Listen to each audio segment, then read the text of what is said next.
नमस्कार दोस्तों, आप सभी के स्टडी फॉर यूपीएससी से में स्वागत है। आज तारीख है 16 अक्टूबर 2024 ईस्वी और आज का न्यूज़पेपर आर्टिकल डिस्कशन का ये वीडियो होगा। बहुत सारे इंपॉर्टेंट टॉपिक हैं। एक टॉपिक तो यही है आपका, और भी कई सारे टॉपिक हैं जिसमें लिविंग प्लैनेट रिपोर्ट वगैरह भी हम लोग डिस्कस करेंगे। कल बीपीएससी ने फिर से नोटिफिकेशन जारी किया था जिसमें कुछ सीटों को जोड़ा गया है। अब 2000 से ज़्यादा सीटें हो गई हैं, जिसमें 700 से ज़्यादा लेवल 9 का पद है। आप इमेजिन कर सकते हैं कि 700 से ज़्यादा लेवल 9 का पद है, मतलब कि स्टेट पीसीएस के थ्रू हाईएस्ट पद जो होते हैं वो 700 से ज़्यादा है। आप इमेजिन कर सकते हैं कि कितना बड़ा वैकेंसी है ये। लेकिन उसने ये भी बोला है कि 4 नवंबर तक तो फॉर्म ही भरे जाएंगे, और ओटीआर वगैरह में जो अपडेट वगैरह का है वो वीडियो मैं बता चुका हूँ। आप उस वीडियो को जाकर देखिए और 19 तारीख के बाद आप फॉर्म फिलअप करना सही से, वही रहेगा सही। तो वो सारा कुछ अगर आप देख लेंगे तो आपको समझ में आ जाएगा। मैं आपको एक ही चीज़ बोलूँगा कि प्रीलियम एग्ज़ाम जो है वो 17 नवंबर को अब नहीं होगा। 2 दिन में 3 दिन में नोटिफिकेशन जारी कर दिया जाएगा। दिसंबर में संभावित ही होगा, 13-14 दिसंबर के आसपास में डेट निकलेगा। और देखते हैं कि कितने सारे चीज़ों को बदलाव करके जोड़ा जाता है। इसमें हो सकता है 2 दिन में हो, नॉर्मलाइजेशन हो, ये सभी चीज़ें अभी संभावना ही है, क्योंकि कंफर्म तो बीपीएससी ने नहीं किया कि 2 दिन में लेंगे। जब डेट आ जाएगा 13-14 का 2 दिन में लेंगे तब कंफर्म हो जाएगा। ठीक है, तो इसका ज़रूर ध्यान रखिएगा। कल का वीडियो देख लीजिए, कल रात में मैंने अपलोड किया था।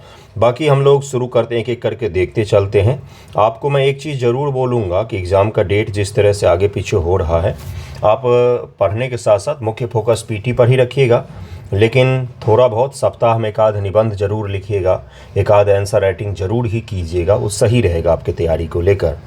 देखिए, अगर आज हम लोग पढ़ेंगे यूनाइटेड नेशन के सिक्योरिटी फोर्सेज को, इसको क्या कहा जाता है, शांति सुरक्षा दल कहा जाता है। पीस कीपिंग जो सुरक्षा फोर्स होते हैं उनके बारे में आज हम लोग पढ़ेंगे। ये लेबनान में थे। लेबनान में इजराइल ने इनके ऊपर फायर खोला और इनको अटैक किया उसने। ऐसा नहीं है कि जानलेवा अटैक था, लेकिन अटैक किया गया है।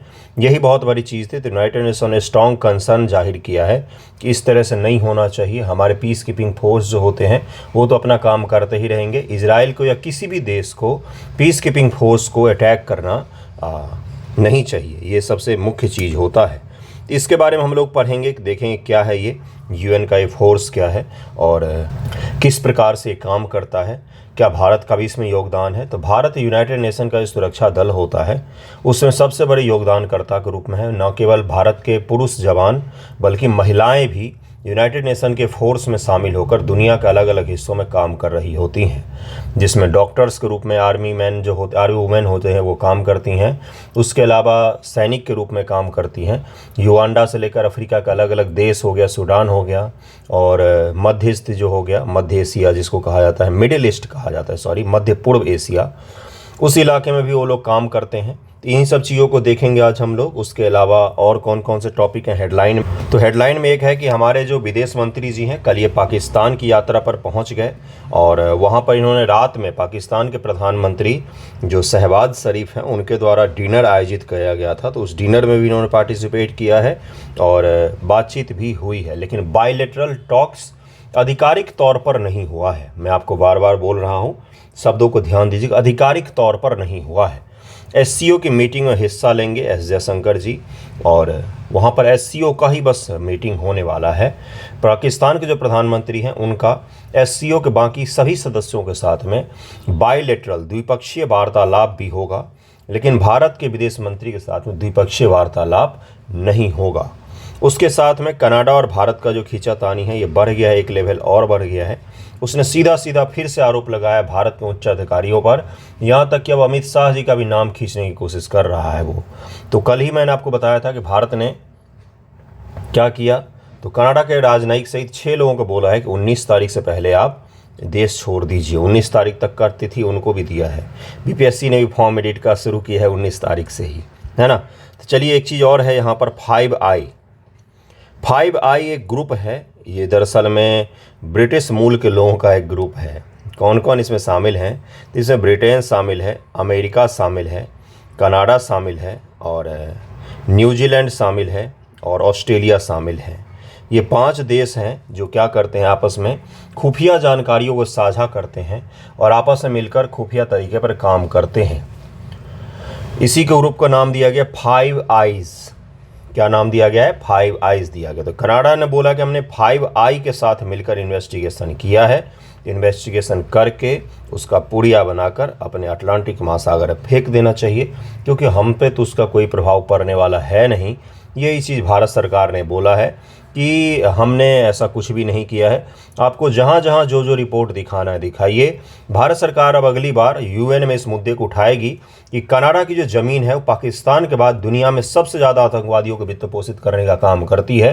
तरह तरह के आतंकवादी वहाँ पर अभिव्यक्ति की स्वतंत्रता के नाम पर लोगों को थ्रेट करते हैं और लोगों को अटैक करते हैं। भारतीय दूतावास पर अटैक किया था उन्होंने, भारतीय अधिकारियों के फ़ोटो लगा देते जगह जगह और भारतीय झंडे का अपमान करते हैं। अब इस मुद्दे को यूएन में सरकार ने बोला है कि हम उठाएंगे, अगले बैठक में उठाएंगे। ओके, यही वो मुद्दा था जो हेडलाइन पर था। चलते हैं यूनाइटेड नेशन के सुरक्षा दल को समझते हैं और उसके बाद एक एक करके टॉपिक पढ़ते जाएंगे। ओके, संयुक्त राष्ट्र शांति स्थापना। संयुक्त राष्ट्र शांति स्थापना संयुक्त राष्ट्र द्वारा नियोजित एक महत्वपूर्ण उपकरण है जो देशों को संघर्ष से शांति के मार्ग पर नेविगेट करने में मदद करता है। संघर्ष से शांति के मार्ग पर यूएन का काम है ये, जिसमें दुनिया भर के कई सारे फोर्सेस शामिल होते हैं। जैसे इससे पहले के जो पाकिस्तान के आर्मी चीफ थे जनरल बाजवा, उन्होंने जो उस समय के भारतीय आर्मी चीफ थे उनके अंतर्गत यूनाइटेड नेशन में फोर्स के रूप में काम किया था उन्होंने। ये मैंने आपको क्या बताया, तो हो सकता है कि यूएन का जो फोर्स होता है उसका कमांडर कोई ऑफिसर कोई और हो, किसी और देश से बिलोंग करता हो। उसके अंतर्गत सैनिक अलग अलग देश से हो सकते हैं। दुनिया भर के सैनिकों का मिक्सचर होता है। अद्भुत अनुभव प्राप्त होता है सैनिकों को, इसीलिए भारत सरकार बढ़ चढ़ कर इसमें अपने सैनिकों को भेजती है, क्योंकि उनको फील्ड स्तर पर कमांड करने का अनुभव जो है वो शानदार तरीके से प्राप्त हो जाता है। इसमें संघर्ष या राजनीतिक अस्थिरता से प्रभावित क्षेत्रों में सैन्य, पुलिस कर्मियों और नागरिकों की तैनाती शामिल होती है। यूनाइटेड नेशन का जो शांति स्थापना दल होता है, इसमें सैन्य कर्मी के साथ साथ पुलिस कर्मी भी होते हैं। पुलिस यानी कि सिविल मामलों से निपटना, हथियार वाले से निपटने का काम आर्मी मैन करते हैं कर्मी। उसके अलावा जो सिविल बॉडीज़ के लोग होते हैं उनको भी तैनात किया जाता है। इसमें ध्यान से समझिएगा, यही स्टेटमेंट देकर आपसे पूछ लेगा। संयुक्त राष्ट्र शांति स्थापना का प्राथमिक उद्देश्य शांति और सुरक्षा सुनिश्चित करना है, नागरिकों की रक्षा, स्थिर शासन संरचनाओं की बहाली का समर्थन करना है।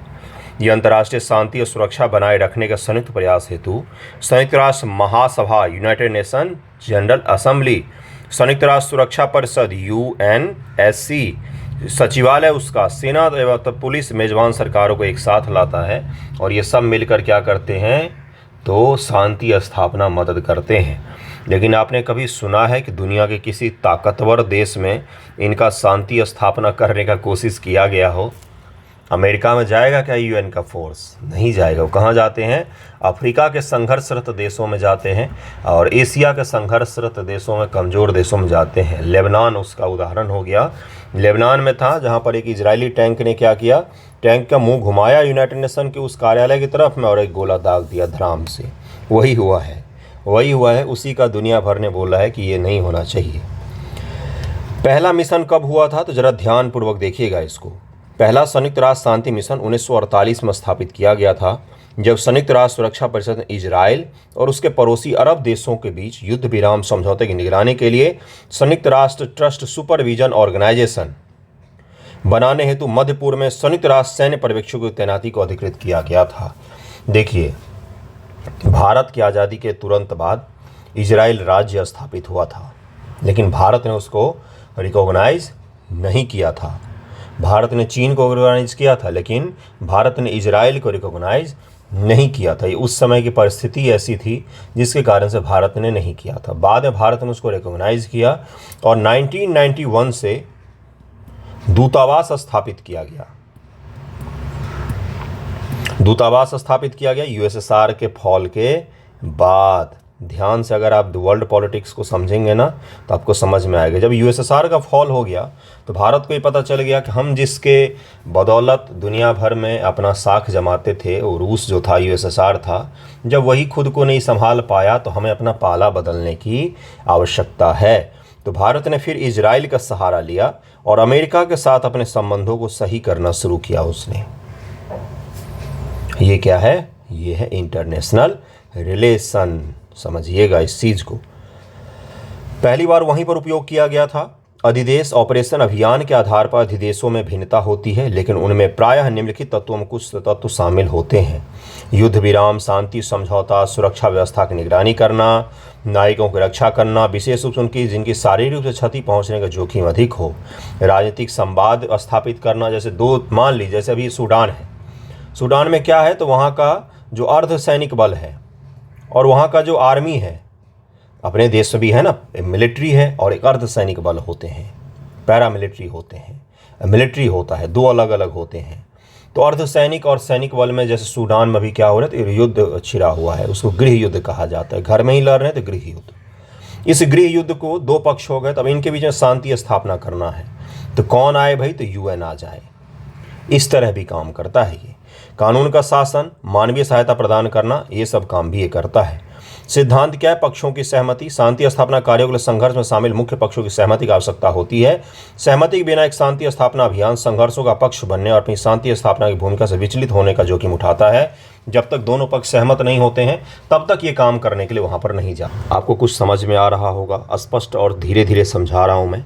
निष्पक्षता, शांति सैनिकों को संघर्ष के पक्षकारों के साथ साथ अपने व्यवहार में निष्पक्षता बनाए रखनी चाहिए।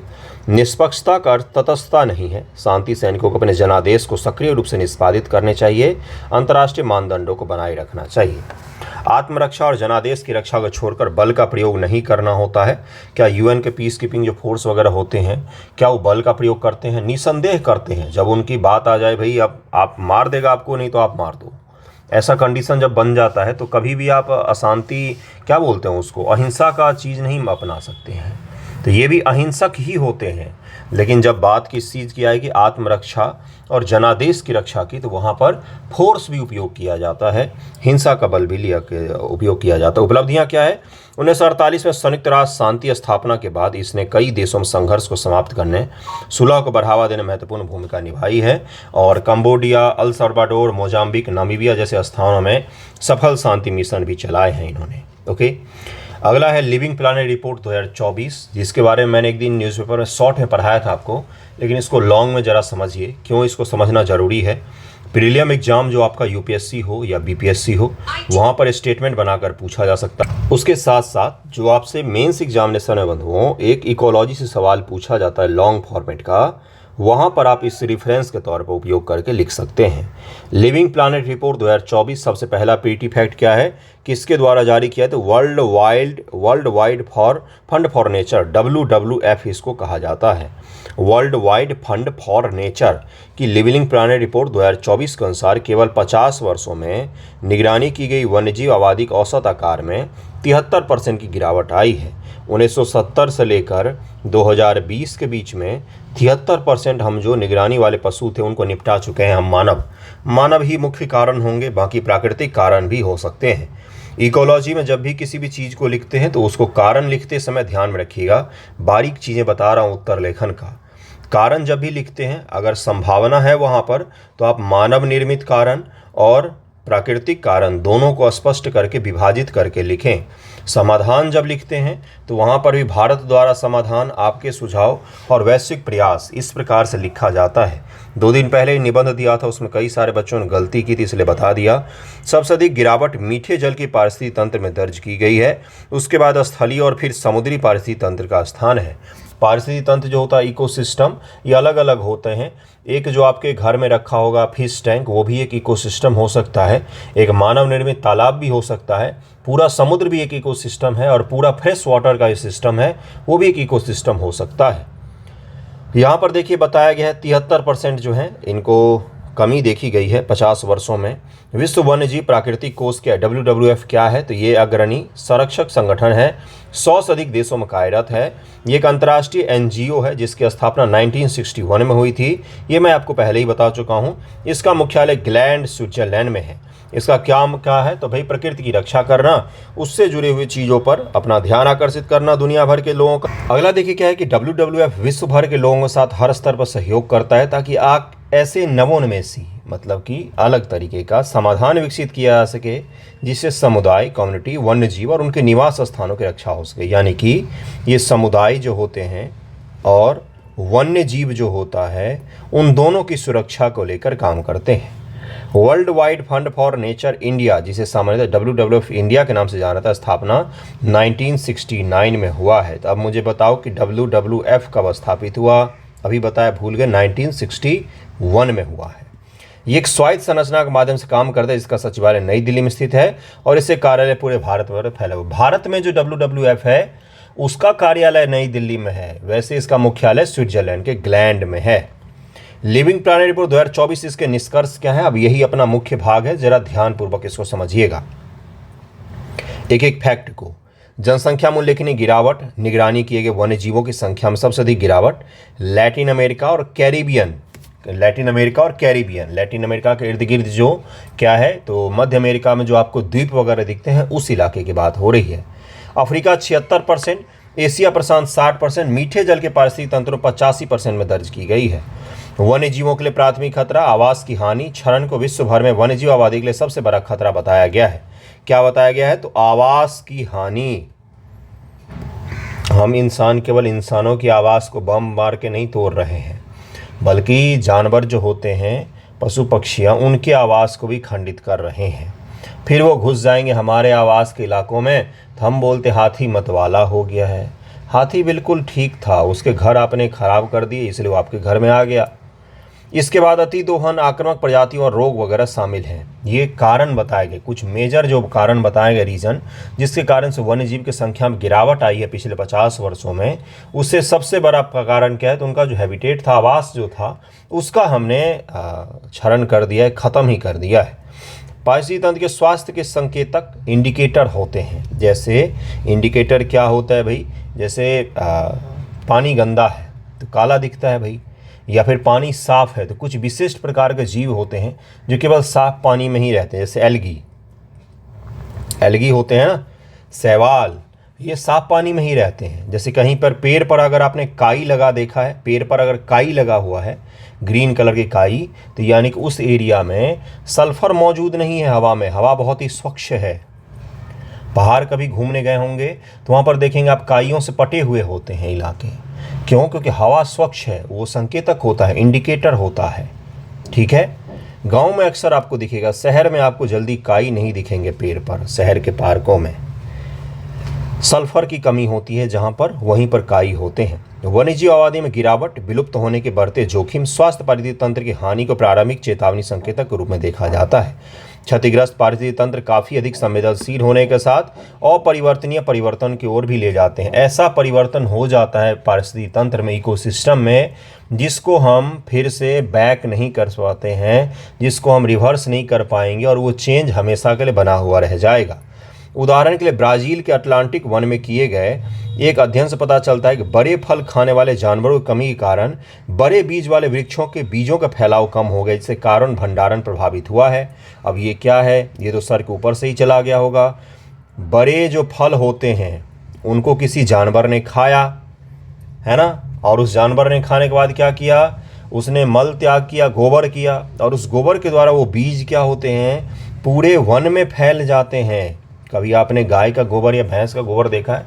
उसमें गेहूं के बीज दिख जाएंगे आपको, गेहूं दिख जाएगा अगर उसने खाया है तो वो क्या होता है? उस बीज का पूरे वन में, जैसे हाथी जो हैं इसीलिए इम्पोर्टेंट माना जाता है क्योंकि वो बड़े पेड़ की शाखाएं, डालियां, फल वगैरह खाते हैं और पूरे वन में विचरण करते समय बीजों को जगह जगह फैला देते हैं। अब बड़े जानवर अगर ख़त्म होंगे तो क्या होगा? ये बीज नहीं फैल पाएंगे, और ये बीज नहीं फैलेंगे तो क्या होगा? पेड़ पौधे कम पैदा होंगे, और पेड़ पौधे कम पैदा होंगे तो क्या होगा? कार्बन डाइऑक्साइड का जो अवशोषण हो रहा था वो कम हो जाएगा। अब समझ में आया आपको? समझने की कोशिश करेंगे तो आपको अच्छा रहेगा। ये कार्बन भंडारण की इससे हानि हो जाती है। क्षतिग्रस्त पारिस्थितिकी तंत्र की भेद्यताएं। वर्ष 2030 तक प्रकृति को पुनः स्थापित करने के लिए वैश्विक समझौते समाधान मौजूद हैं, लेकिन अभी तक प्रगति सीमित रही है तथा तत्परता का अभाव रहा है। अभी दुनिया में हथियार बेचने की बात आ जाए, आप देखिएगा 1 साल के अंदर कोई इस तरह का समझौता हो, तुरंत से सारे देश जो है हथियार बेचने के लिए राजी हो जाएंगे, पैसों की बात जैसे ही आएगी। लेकिन बात प्रकृति की आएगी, बात आएगी जलवायु परिवर्तन की, तो सारे देश जो हैं वो आनाकानी करते हैं। टालम टोल करते करते 2000 ईस्वी से 2030 आने वाला है और कुछ काम नहीं हुआ, एक रत्ती काम नहीं हुआ। 2030 के लिए संयुक्त राष्ट्र के निर्धारित सतत विकास लक्ष्यों में आधे से अधिक अपने लक्ष्य प्राप्त करने की संभावना ही नहीं है। ये देखिए 2030 2015 से शुरू हुआ, 15 वर्षों के लिए SDG, लेकिन आधे से ज़्यादा लक्ष्य पर कोई ध्यान भी नहीं दे रहा है।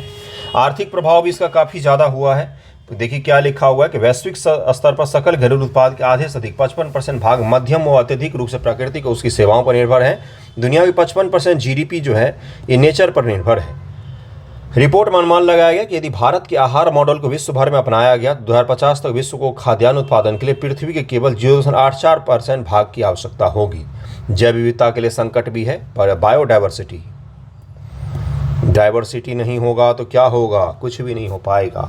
एक ही चीज़ खाकर जीवित रहना पड़ेगा आपको। तो वन उन्मूलन, शहरीकरण, कृषि विस्तार, आवास विनिष्ट के कारण जैव विविधता की हानि हो रही है।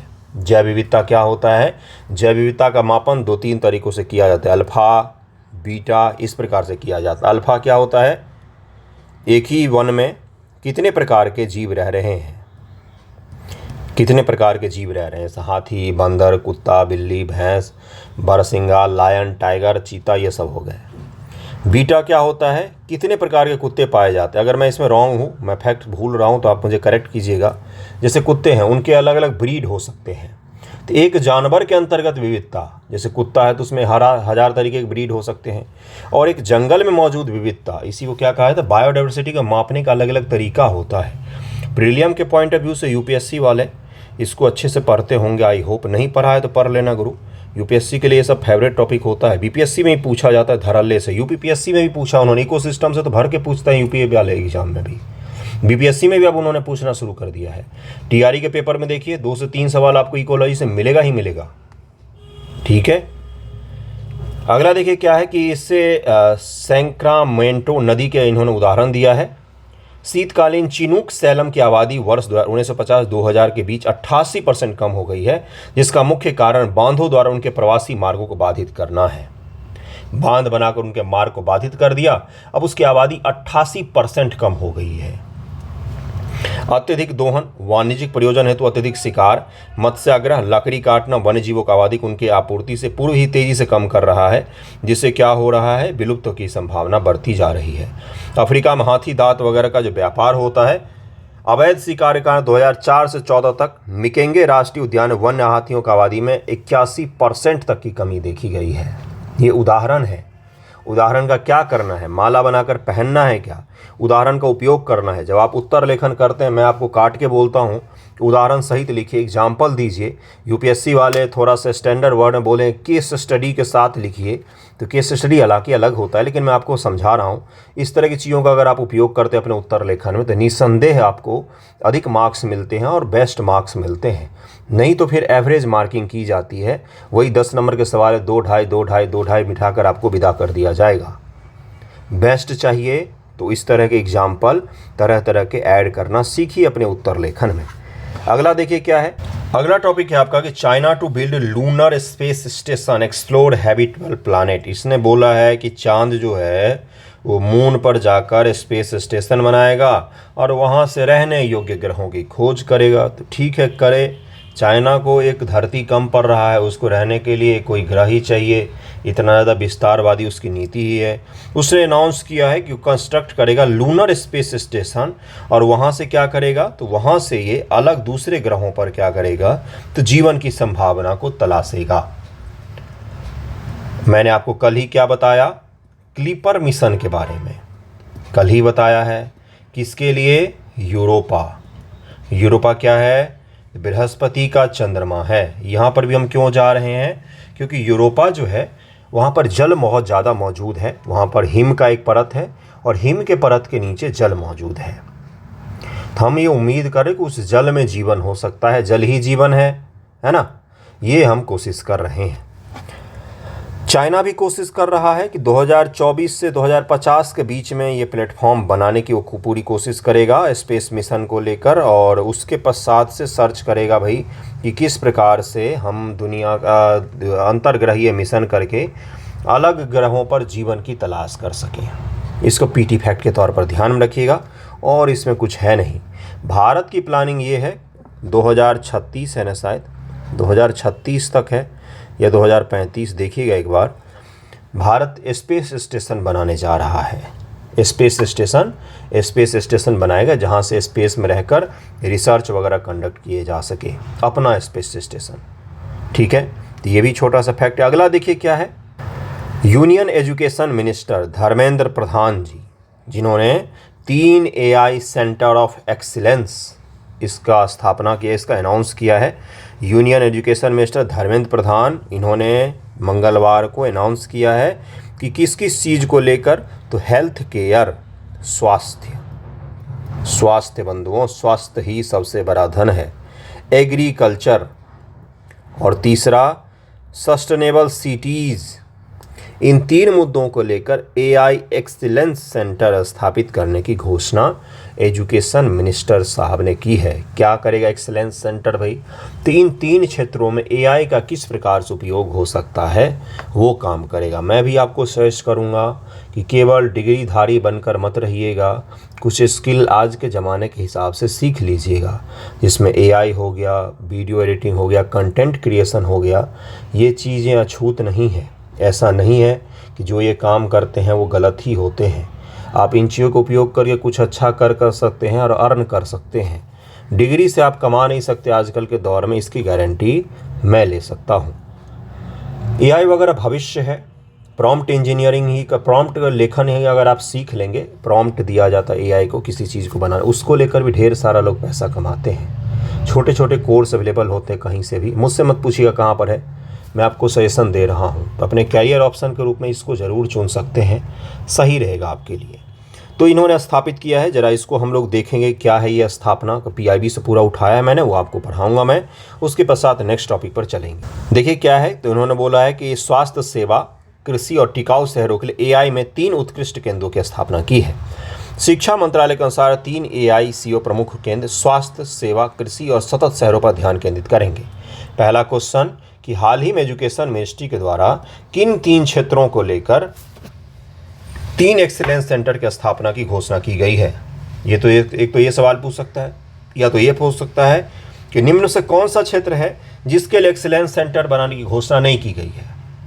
तो आप वहाँ पर चुन सकते हैं एग्रीकल्चर और स्वास्थ्य और सस्टेनेबल सिटीज, है ना, टिकाऊ शहर जिसको सतत शहर कहा जाता है, और अच्छा हो, पर्यावरण के हिसाब से भी इको फ्रेंडली भी हो और लोगों के लिए भी हो, उस प्रकार के शहर। इन 3 पर AI का क्या उपयोग हो सकता है, इसी को लेकर अध्ययन केंद्र स्थापित किए गए हैं।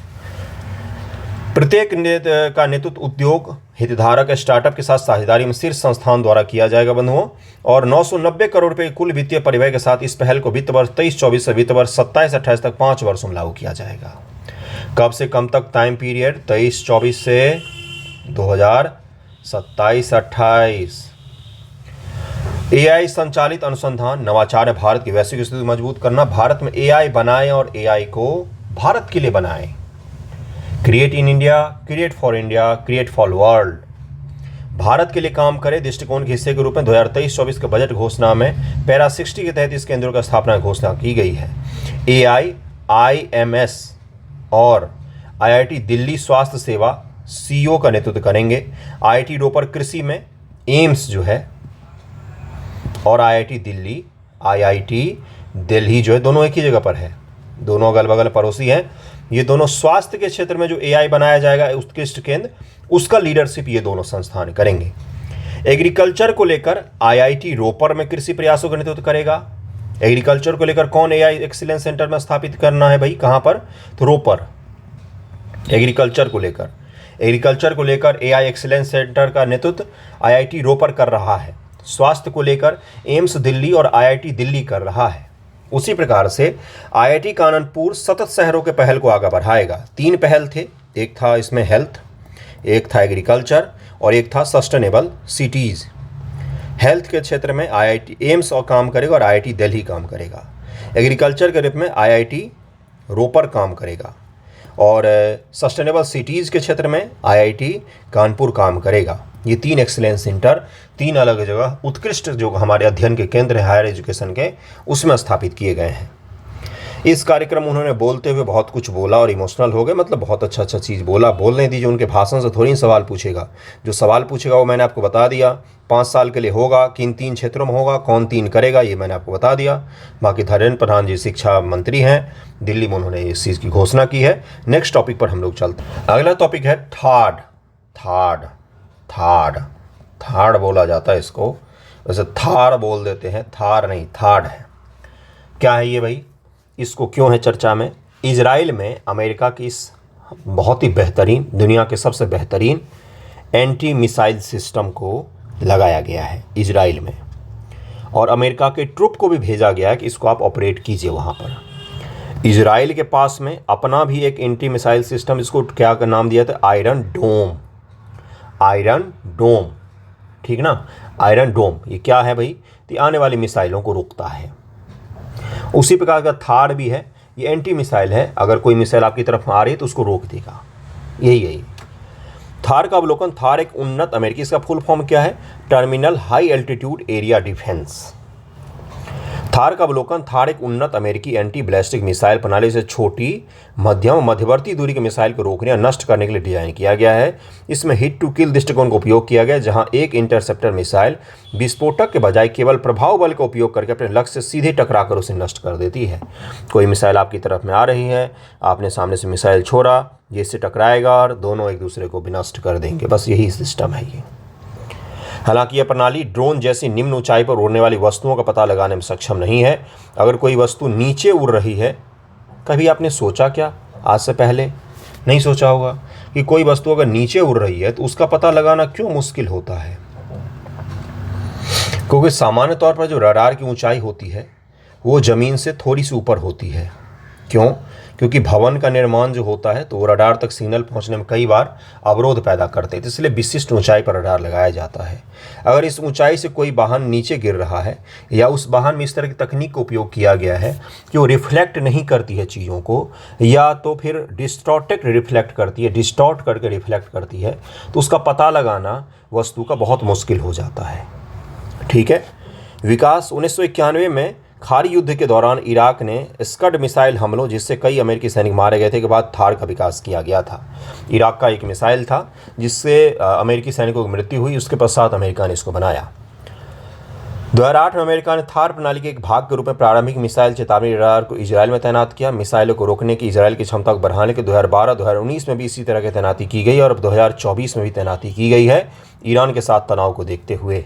सारा टॉपिक मैंने आपको कवर करवा दिया। कैसा लगा है वीडियो ज़रूर ही बताइएगा। थैंक यू सो मच आप सभी का न्यूज़पेपर डिस्कशन देखने के लिए।